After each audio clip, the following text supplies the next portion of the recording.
Les habla Rafael Arraiz Luca desde Unión Radio y esto es Venezolanos, un programa sobre el país y su historia. Y hoy, en continuación de la serie que estamos haciendo sobre el deporte en Venezuela.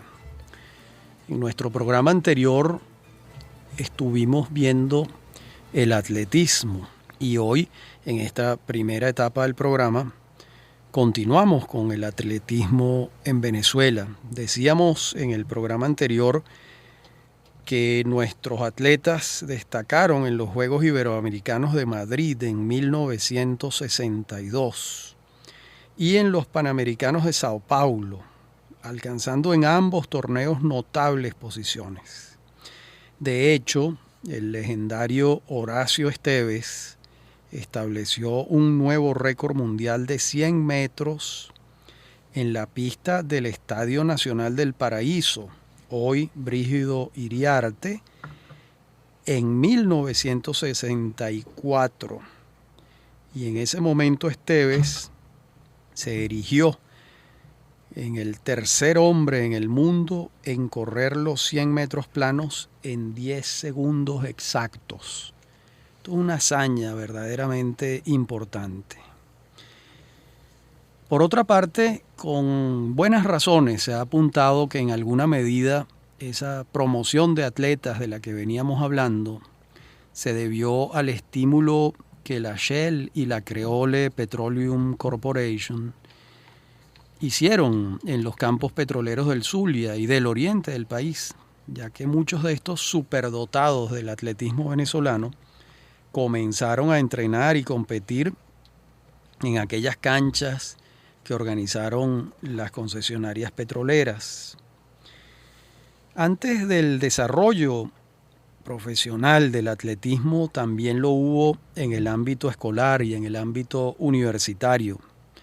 Así lo refiere Eleazar Díaz Rangel en la entrada que escribió sobre el deporte en el Diccionario de Historia de Venezuela de la Fundación Polar. Allí afirma Díaz Rangel lo siguiente: cuando terminaba el año de 1924 y con el propósito de conmemorar el centenario de la batalla de Ayacucho, se presentaron los Juegos Atléticos Interescolares con estudiantes de la Universidad Central de Venezuela, la Escuela Naval, el Liceo Caracas, el Colegio La Salle, el Colegio San Ignacio, el Instituto San Pablo y la Escuela de Artes y Oficios. Pues bien, 13 años después de este encuentro que señala Díaz Rangel, es decir, en 1937, va a crearse la Federación Venezolana de Atletismo, ya hoy octogenaria, y esa federación ya tiene una medalla olímpica en su haber, una segunda medalla olímpica. La primera fue la de Arnoldo de Bonich, pero ahora tenemos la medalla de plata de Yulimar Rojas en triple salto en las Olimpiadas de Río de Janeiro en el año 2016. De modo que tenemos la de plata de Yulimar Rojas y la de Arnoldo de Bonich en Helsinki en 1952. El atletismo hasta ahora ha contribuido con 2 medallas olímpicas. Yulimar Rojas nació en 1995 y es aclamada como un fenómeno del atletismo no solo venezolano, del atletismo latinoamericano. La participación femenina se ha incrementado notablemente en esta disciplina deportiva en el país. Esto es una consecuencia directa de la intensificación de la práctica del atletismo en Venezuela. Entre aquel Estadio Nacional del Paraíso de 1936 y los estadios construidos en los 80 años siguientes, pues ha sido mucho lo que se ha avanzado en el atletismo nacional. Y la representación femenina reciente continúa el desempeño notable que tuvo Marisela Díaz cuando ganó el Maratón de Caracas en 1980, implantando un récord nacional. Y a partir de entonces, Marisela Díaz fue campeona nacional absoluta en pruebas de fondo durante 20 años, según dice Alfredo López Lagonel en su libro. Y además participó en decenas de encuentros deportivos internacionales, alcanzando formidables marcas. De modo que Marisela Díaz fue una pionera del atletismo femenino venezolano. Y recientemente, además de Yulimar Rojas, Robeylis Peinado destaca en salto con garrocha, en especial cuando obtuvo medalla de plata en los Juegos Olímpicos de la Juventud en China el año 2014. Y luego ganó también medalla de bronce en los Juegos Centroamericanos y del Caribe de Veracruz en el 2014. Y en el año 2016 dio un salto de 4,60 metros, lo que la ubica, escuchen bien, en el tercer lugar del mundo en la categoría juvenil de la Federación Internacional de Atletismo. Es mucho, pues, lo que puede esperarse de Robeylis Peinado y también, por supuesto, de la gran Yulimar Rojas. De modo que el atletismo en los años recientes ha estado la gloria tomada por las atletas Yulimar y Robeylis. Veamos ahora el automovilismo en Venezuela. Recuerden que esta serie la estamos haciendo alfabéticamente. Estamos comenzando. Ajedrez, apnea, atletismo, automovilismo. Vamos a ver primero los orígenes del automovilismo, que van a estar ubicados en Francia y en Italia, los países donde tuvieron lugar las primeras carreras de carros entre 1894 y 1895. Y entonces esos carros, esos automóviles, desarrollaban una velocidad promedia, toda risa, de 25 kilómetros por hora. Y se dilataban hasta 48 horas en sus recorridos. Hay que recordar que no se trataba de circuitos, sino de trayectos. Los circuitos van a aparecer en el mundo luego. En 1899 tuvo lugar el Tour de Francia y en el año 1900 tuvo lugar el de Gran Bretaña. Este último, el de Gran Bretaña, ese Tour de Gran Bretaña tomaba 15 días en su recorrido. Y ya después damos un salto en el tiempo, porque el primer campeonato mundial de Fórmula 1 se desarrolló en 1950. Y hasta entonces la mayoría de las carreras eran de trayectos, no de circuitos. A partir de 1950 comenzaron a construirse los grandes circuitos del mundo. ¿Cuáles? El circuito de Monza en Italia en 1950. El circuito de Nürburgring en Alemania en 1950. El de Indianápolis en los Estados Unidos en 1950. El de Brands Hatch en Inglaterra en 1964, el Charade en 1965, el Kyalami en el año 67, el Jarama en el año 68, el Hockenheim Ring en 1970, el Nelson Piquet en 1978, entre otros muchos circuitos de carreras que hay en el mundo. En el caso venezolano, gobernaba Rómulo Gallegos el 8 de noviembre de 1948, cuando entraron en Caracas los automóviles que venían en carrera desde Buenos Aires. Aquello fue un acontecimiento para la prensa deportiva y social. La meta estaba fijada en la avenida San Martín y allí llegaron 44 carros de los 138 que partieron de la capital argentina. El ganador fue el argentino Domingo Toscanito Marimón. Esta carrera se denominó el Grand Prix de América del Sur y tuvo lugar una sola vez, y fue la primera que ocurrió en Venezuela. Al año siguiente, el año 1949, se dio la carrera entre Maracaibo y Caracas, disputándose el premio Rafael Urdaneta. Luego se corrieron la Vuelta a Aragua, la Vuelta al Lago de Valencia y la carrera Caracas-La Guaira. Y la afición automovilística en Venezuela fue incrementándose y se sumó a ella un narrador deportivo muy querido, Pancho Pepe Crocker, quien junto a Ramón López, Atilio Cañazo, Marcelo Tarzán Hernández, Marcelo Barráez, Ali Rashid, Ángel Landino Morán, Maguín Pastor Suárez y Joao Resende dos Santos fueron los pioneros del automovilismo nacional.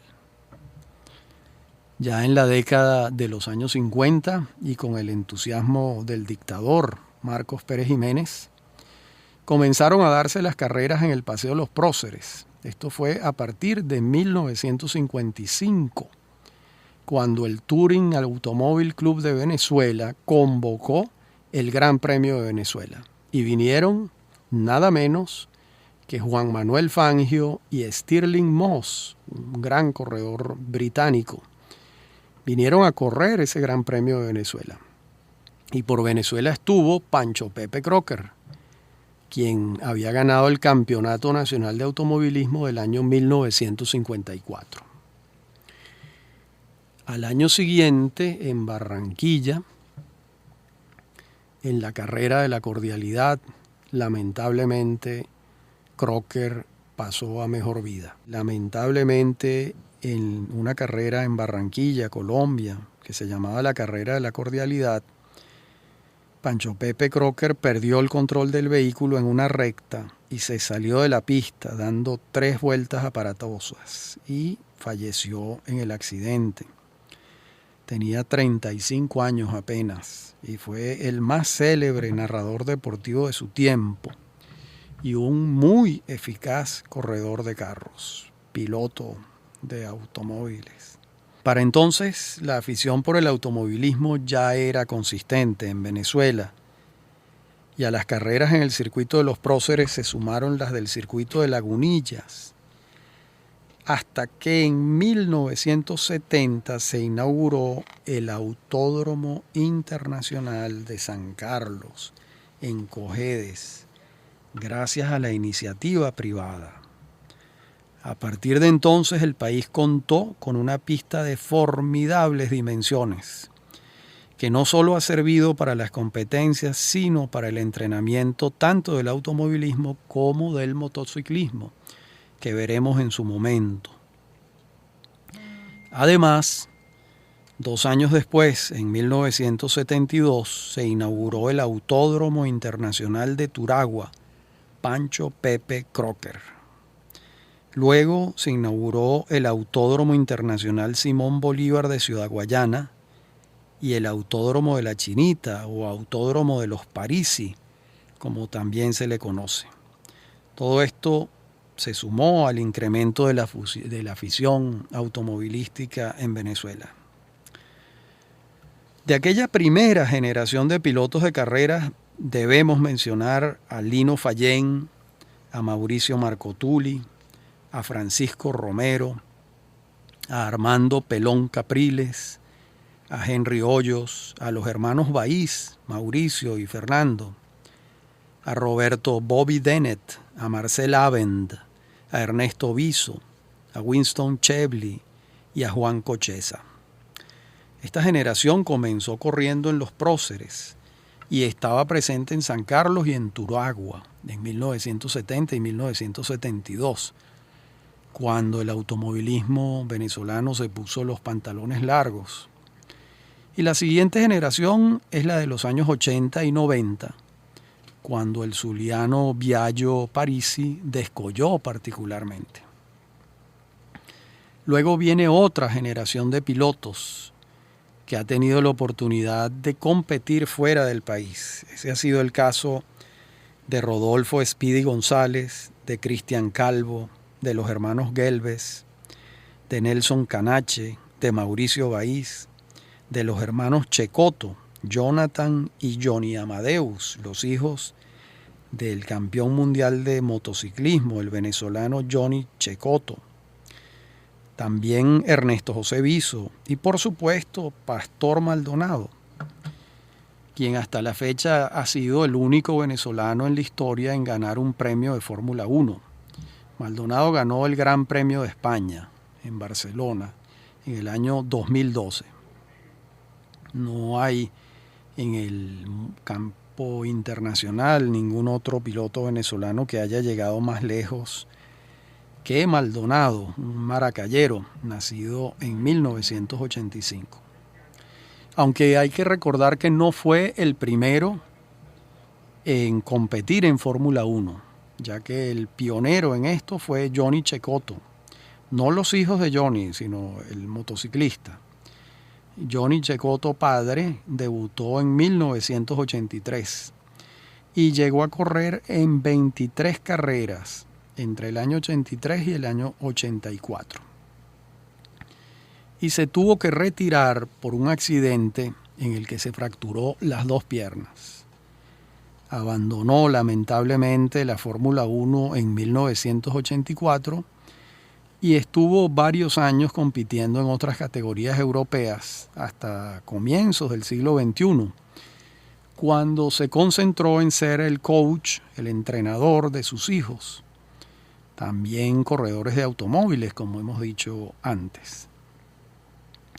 En la lista de pilotos destaca muy particularmente la caraqueña Milka Duno, la única piloto venezolana descollante en el panorama de las carreras en los Estados Unidos, a tal punto que en el año 2010 fue elevada al Salón de la Fama del Deporte Latinoamericano Internacional en su edición número 35, siendo la primera venezolana en alcanzar esta distinción.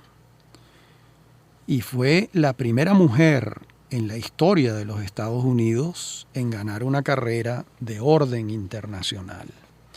Este es entonces el automovilismo en Venezuela, en un muy apretado resumen. Veamos ahora el baloncesto.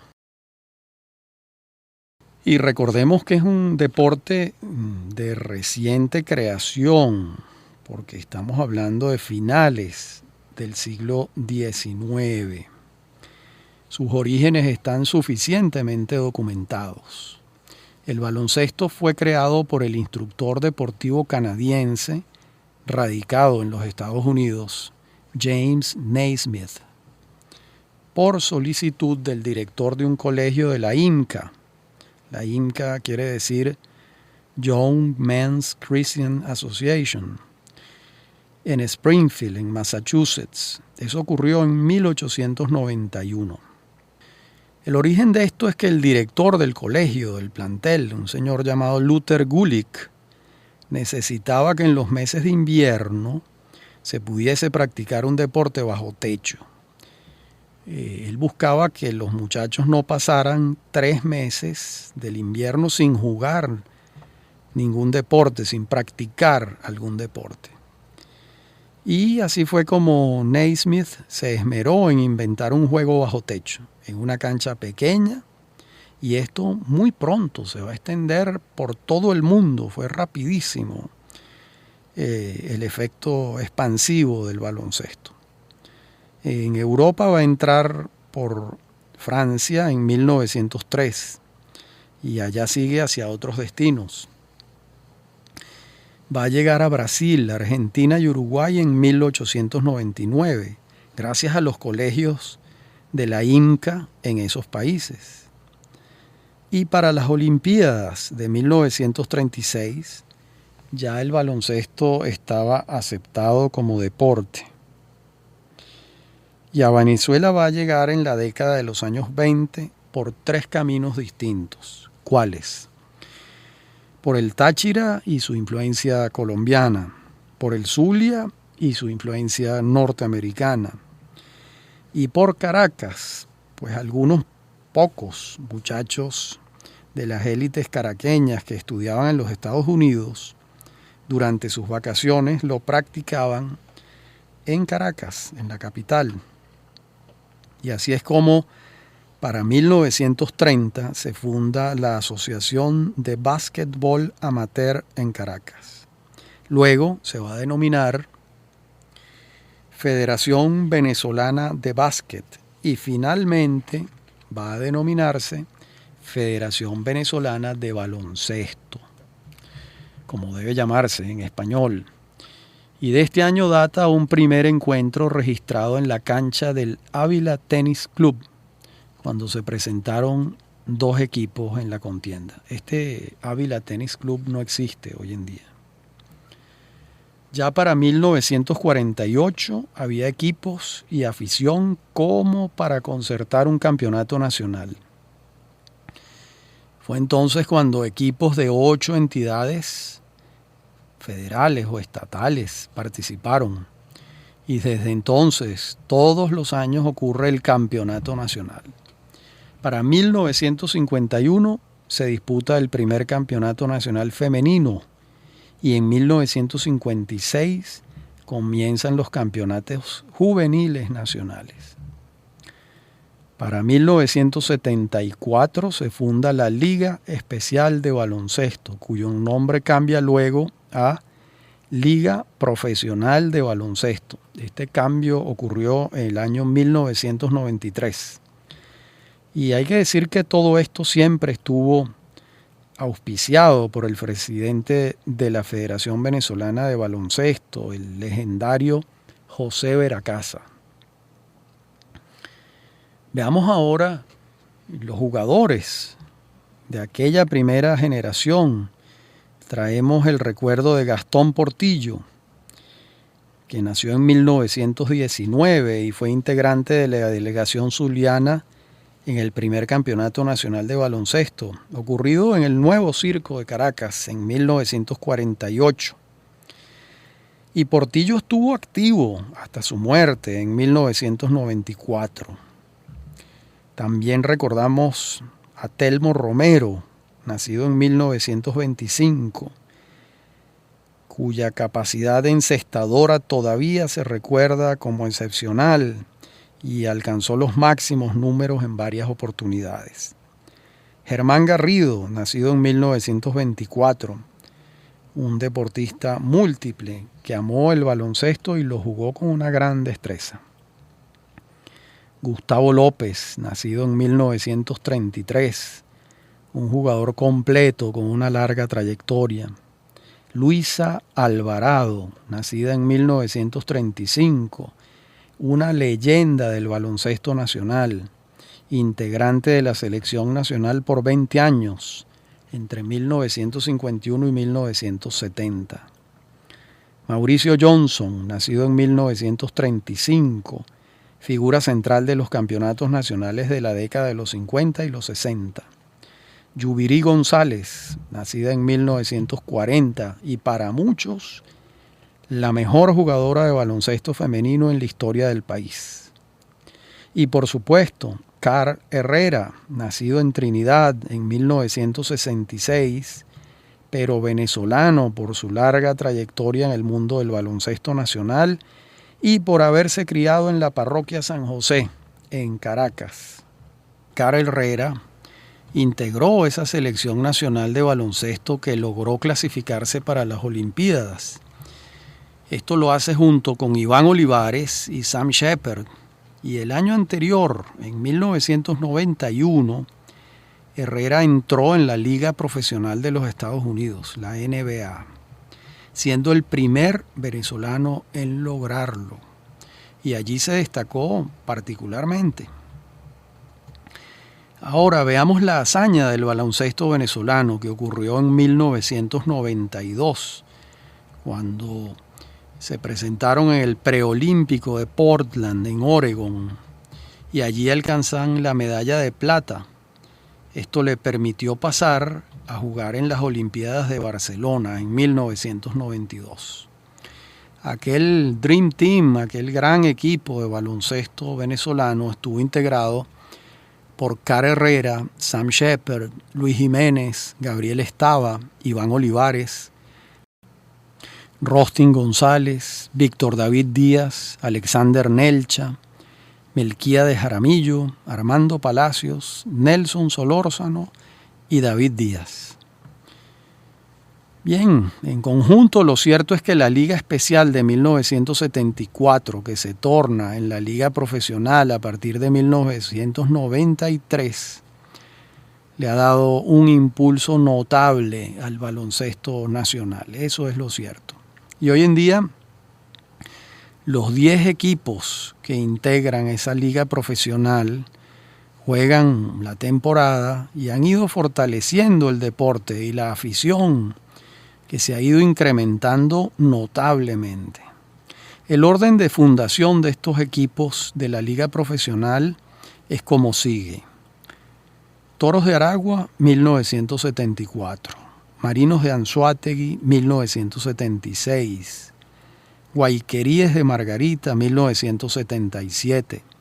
Trotamundos de Carabobo, 1983. Gaiteros del Zulia, 1983. Panteras de Miranda, 1986. Cocodrilos de Caracas, 1990. Guaros de Lara, 2003. Gigantes de Guayana, 2008. Y Bucaneros de La Guaira, 2009. Y entre ellos, el equipo con mayor número de campeonatos ganados es Marinos de Anzoátegui, con 11 campeonatos. Le siguen en la lista Guayqueríes de Margarita y Trotamundos de Carabobo, que tienen cada uno 8 campeonatos ganados. Y el jugador con mayor número de palmarés es Oscar Torres, con 8, seguido por los 7 títulos de Sam Shepard y los 7 títulos de Luis Lairet. Este es el baloncesto venezolano. Pasemos ahora a una historia abundante, larga y con enormes éxitos a lo largo de nuestra historia, el béisbol. Veamos primero los orígenes de este deporte y aclaremos que se ha tejido una leyenda que se ha demostrado su falsedad. A ver, la leyenda le atribuye a un general norteamericano, Abner Doubleday, la paternidad del deporte en 1839. Pero la Corte de Revisión Histórica de San Francisco dictaminó el año de 1985 lo siguiente en cuanto al general Doubleday. Voy a citar textualmente: nunca inventó nada siquiera parecido al béisbol. Investigaciones históricas recientes demuestran que esta especie la divulgó Albert Spalding sin compulsar la fuente.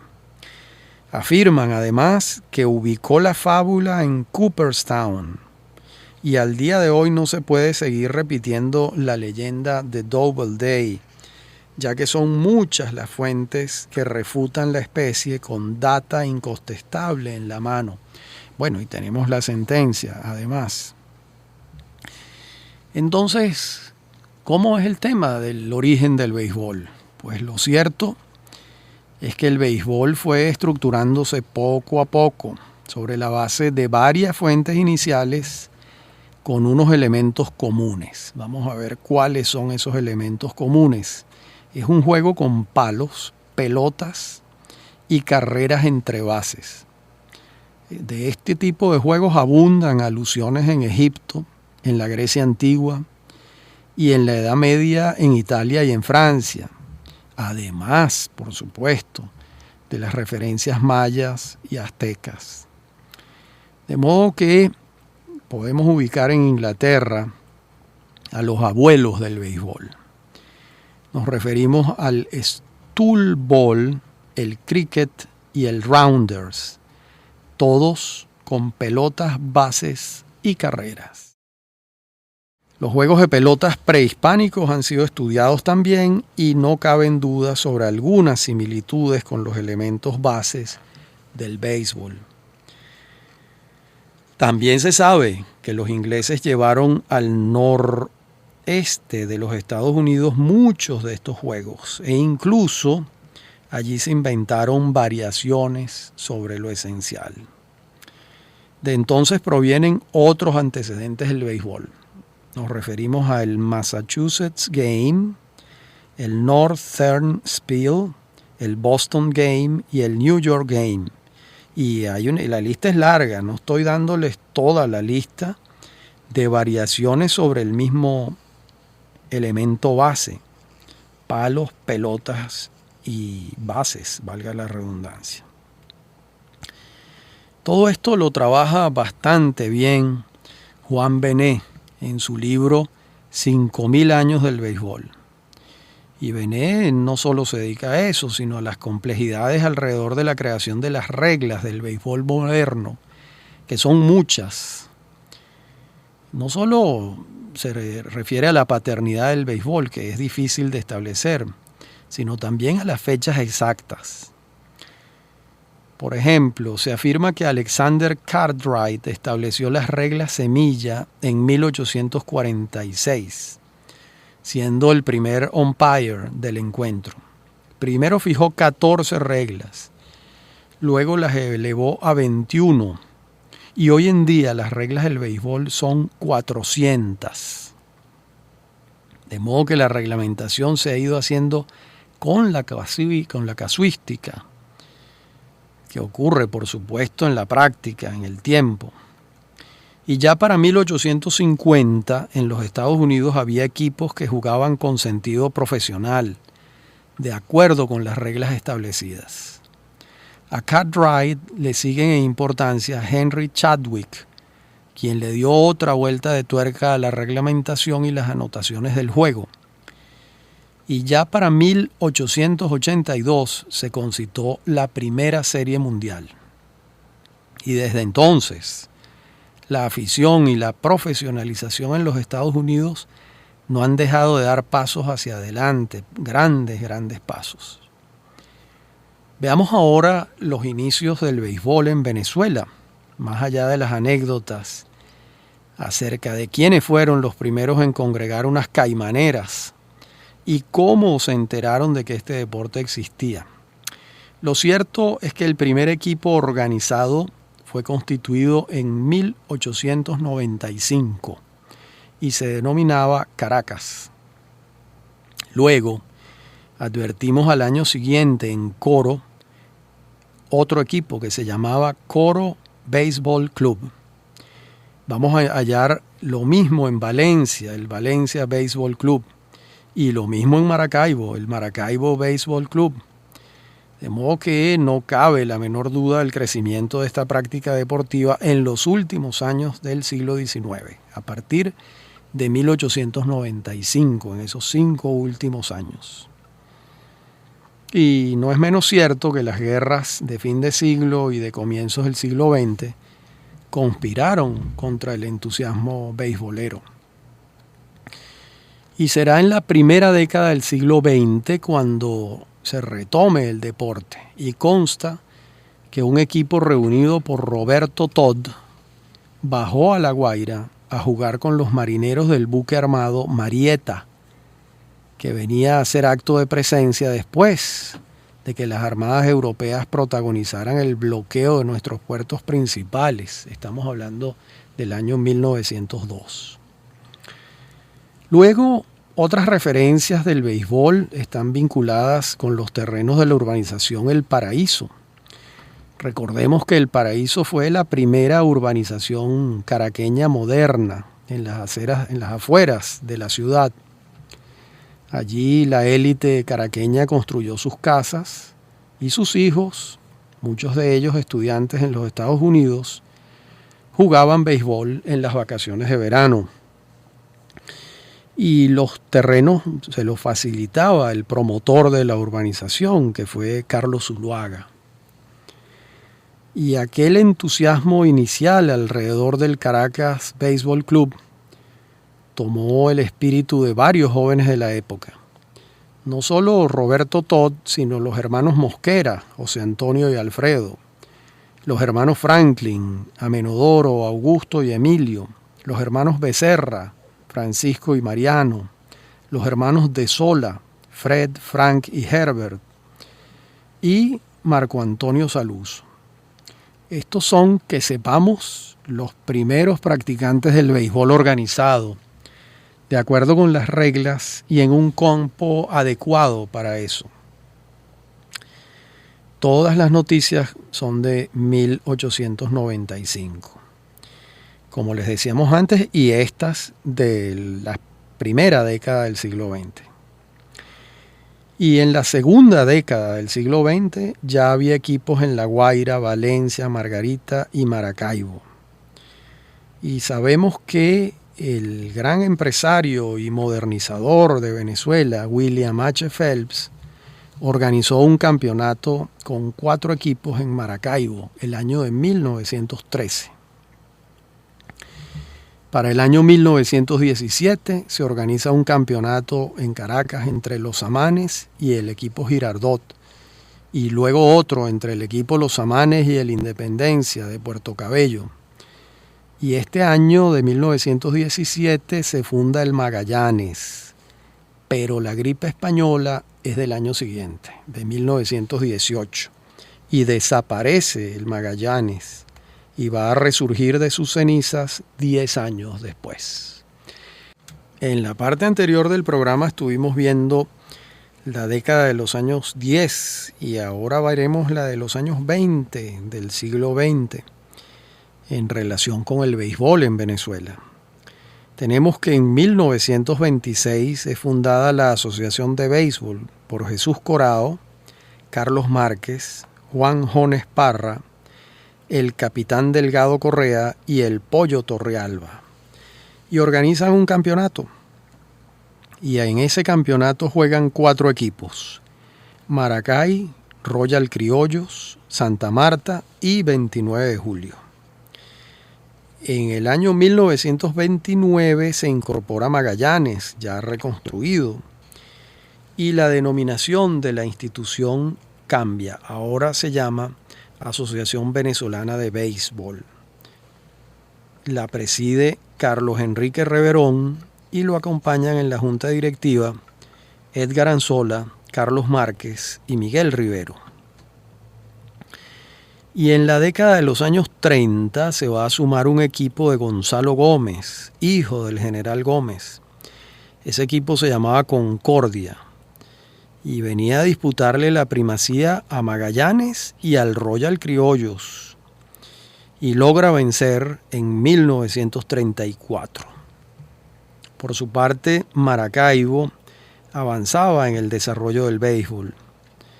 La asociación organizó el béisbol nacional hasta 1945, de modo que le tocó auspiciar el viaje del equipo venezolano a las series mundiales amateur de aquellos años y, naturalmente, vencer en la de 1941, que es un hecho legendario para el béisbol venezolano. Esa primera serie tuvo lugar en 1939 y en la tercera Venezuela se alzó con el título. Este es un hecho que tuvo la mayor repercusión en la sociedad venezolana de entonces. Fue una verdadera gloria, una epopeya. Para muchos periodistas deportivos no ha habido un triunfo más significativo en la historia del deporte nacional. Y lo cierto es que impulsó decididamente el béisbol en el país. De aquel equipo formaron parte Manuel Antonio Malpica, era el manager. Los coaches eran Jesús Corao y Carlos Mal. Los pitchers, Daniel Canónico, Ramón Fernández, Juan Francisco Hernández, Domingo Barbosa, Benjamín Chirinos, Pedro Nelson y Felipe Gómez. Los catchers, Enrique Fonseca y Guillermo Bento. Los infielders, José Pérez Colmenares, Dalmiro Finol, José Antonio Casanova, Luis Romero Petit y Atilano Malpica. Y los outfielders, Héctor Benítez Redondo, Francisco Contreras, Chucho Ramos y Julio Bracho. Y 4 años después, en 1945, Venezuela volvió a ganar la Serie Mundial. pero ya no tuvo el impacto nacional que produjo la primera.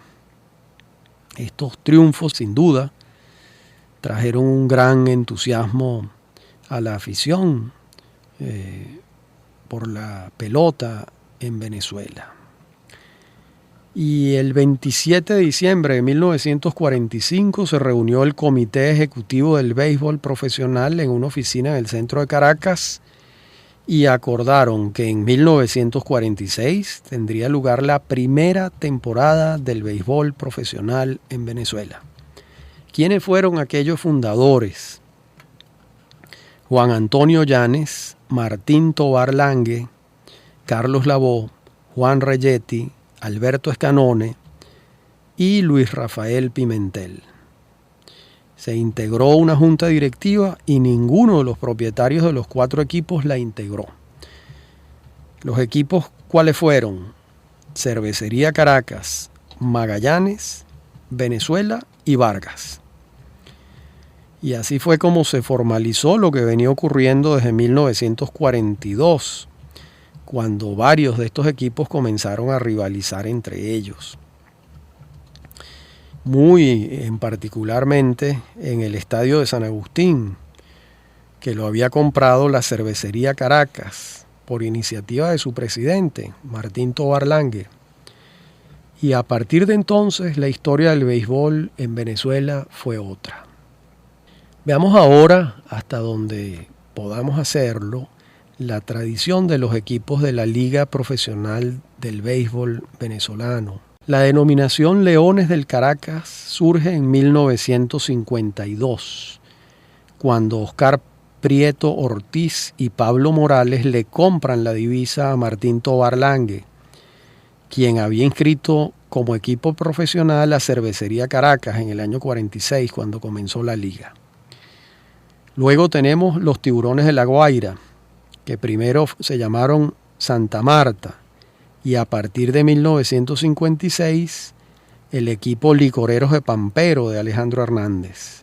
Y Hernández le vende la divisa a José Antonio Casanova en el año 62.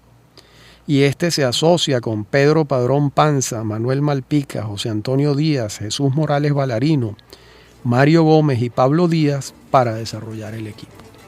Hasta ahora hemos hecho la relación de la propiedad de los Leones del Caracas y de los Tiburones de La Guaira. En nuestro próximo programa trabajaremos eso mismo con todos los otros equipos de la Liga Profesional del Béisbol en Venezuela. Este ha sido, pues, el segundo programa de nuestra serie El Deporte en Venezuela. Y habló para ustedes Rafael Arraiz Luca, desde Unión Radio. Me consiguen en mi correo electrónico rafaelarraiz@hotmail o en Twitter @rafaelarraiz. Me acompañan en la producción Inmaculada Sebastiano y Fernando Camacho, y en la dirección técnica Fernando Camacho. Hasta nuestro próximo encuentro.